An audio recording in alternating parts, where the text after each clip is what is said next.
गोविन्दं भज गोविन्दं भज गोविन्दं भज गोविन्दं गोविन्दं भज मूढमदे सम्प्राप्ते सन्निहिते काले नहि नहि रक्षति डुगृञ्जकरणे भज गोविन्दं भज गोविन्दं गोविन्दं भज मूढमदे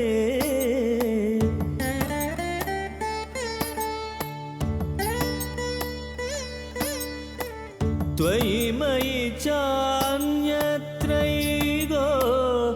विष्णुः व्यर्थं कुप्यसि मय्यसहिष्णुः त्वयि मयि चान्यत्रैगो विष्णुः व्यर्थं कुप्यसि मय्यसहिष्णुः भवसमचित्तः सर्वत्र त्वं वाञ्छस्य चिराद्यति विष्णुत्वं भज गोविन्दं भज गोविन्दं गोविन्दं भज मूढमदे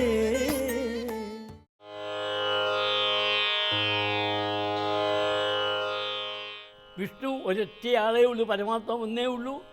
ത്വയി മയി അന്യത്രജ, നിന്നിലും എന്നിലും മറ്റുള്ളിടത്തും ഇരിക്കുന്നതായ വിഷ്ണു, സർവ്വവ്യാപകനായ പരമാത്മ. വിഷ്ണു ശബ്ദത്തിന് സർവ്വവ്യാപകൻ എന്നർത്ഥമാണ്. അല്ല, മഹാവിഷ്ണു എന്നുള്ള അർത്ഥത്തിലല്ല ഇവിടുത്തെ പ്രയോഗം. ആ വ്യാപകനായ എല്ലായിടത്തും നിറഞ്ഞു നിൽക്കുന്ന ആ ചൈതന്യം നിന്നിലും എന്നിലും മറ്റുള്ള സ്ഥലത്തെല്ലാം ഒന്നു തന്നെയാണ്, യാതൊരു ഭേദവുമില്ല. അതുകൊണ്ട് നീ എന്നോട് കോപിച്ചിട്ട് കാര്യമില്ല.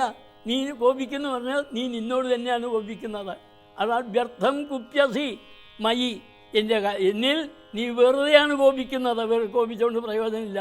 നീ നിന്നോട് തന്നെയാണ് കോപിക്കുന്നത്. കാരണം എല്ലായിടത്തും ഇരിക്കുന്ന പരമാത്മ ഒന്ന് തന്നെയാണ്. വ്യർത്ഥം കുപ്യസി അസഹിഷ്ണു, സഹികെട്ട് ക്ഷമയില്ലാതെ നീ എന്നോട് കോപിക്കുന്നു, മറ്റുള്ളവരോട് കോപിക്കുന്നു. അതൊക്കെ വെറുതെയാണ്. മറ്റുള്ളവരും നീയും ഞാനും എല്ലാം ഒരു പരമാത്മാവിലാണ്. നമ്മളെല്ലാം ഇരിക്കുന്ന ഒരു പരമാത്മാവാണ്. അപ്പോൾ കോപിക്കാന്ന് വെച്ചാൽ നിന്നോട് നീ സ്വയം കോപിക്കുന്നു എന്നർത്ഥം. അതുകൊണ്ട് ഭവസമചിത്ത സർവത്രത്വം, നീ എല്ലായിടത്തും സമചിത്തനായി ഭവിക്കൂ. സമത്തെ ബ്രഹ്മത്തിൽ ലയിച്ച ചിത്തമായിട്ട്, സമം എന്നുള്ള ബ്രഹ്മം എന്നുള്ള അർത്ഥമാണ്. നിർവിഷയം പരം ബ്രഹ്മ, അത് സർവത്ര സമദർശിന എന്ന് ഗീത പറഞ്ഞപ്പോഴേക്കും സമം എന്ന് പറയുന്നത് ഏതാണെന്ന് വെച്ചാൽ ബ്രഹ്മമാണെന്ന് പറഞ്ഞു. ബ്രഹ്മമാണ് സർവം.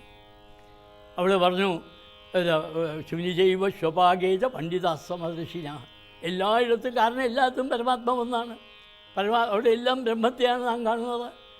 ഞാനും ബ്രഹ്മമാണ്, നീയും ബ്രഹ്മമാണ്, എല്ലാം ബ്രഹ്മമാണ്. പിന്നെ ആരോട് കോപിക്കാൻ? അതുകൊണ്ട് നീ എല്ലായിടത്തും സമചിത്തനായി പോരുകൂ. മനസ്സിനെ ഏകാഗ്രമാക്കി ഒരേ നിലയിൽ നോക്കൂ. ഭേദബുദ്ധി അവിടെ അരുത്. ആ ഞാനെന്നും നീയെന്നും മറ്റുള്ളതെന്ന ചിന്തയില്ലാതെ എല്ലായിടത്തും സമമായ ചിത്തത്തോട് മനസ്സോടിയായി നിൽക്കൂ. നീ ഈ അചിരാത് വിഷ്ണുത്വം പരമാത്മാവായി തീരണമെങ്കിൽ, നിനക്ക് മോക്ഷം നേടാൻ സാധിക്കണമെങ്കിൽ, അതാണ് വാഞ്ചസി വിഷ്ണുത്വം യതി വാഞ്ചസി, നീ വിഷ്ണുത്വം പരമാത്മാ സ്വരൂപം നീ വാഞ്ചിക്കുകയാണെങ്കിൽ, താമസിയാതെ വാഞ്ചിക്കുകയാണെങ്കിൽ ഇതെല്ലാം സമചിത്തനായി തീർന്നേ മതിയാകും. സമചിത്തനാകാതെ ദ്വന്ദ്ഭാവങ്ങളിൽ കുടുങ്ങി ലാഭാലാഭങ്ങളിലും ഇതെല്ലാം കുടുങ്ങി അങ്ങനെ ഒരു കഷ്ടപ്പെട്ട് കഴിഞ്ഞാൽ നിനക്കൊരിക്കലും ഭഗവാനെ ദർശിക്കാനാവില്ല. അതുകൊണ്ട് എല്ലാം ബ്രഹ്മമയമാണ് എന്ന സമചിത്തനായി, സമത്തിൽ ഉറച്ച മനസ്സോടുകൂടിയ, ബ്രഹ്മത്തിൽ ഉറച്ച ചിത്തത്തോടുകൂടിയവനായി കഴിയണം. അങ്ങനെ ആയാലേ നിനക്ക് അചിരേണ താമസിയാതെ തന്നെ ആ ബ്രഹ്മമായി ചേർന്ന് മോക്ഷത്തെ നേടാനാകൂ. അത് വേണമെങ്കിൽ നീ ചെയ്തേ മതിയാകൂ എന്ന് ഉപദേശിക്കും.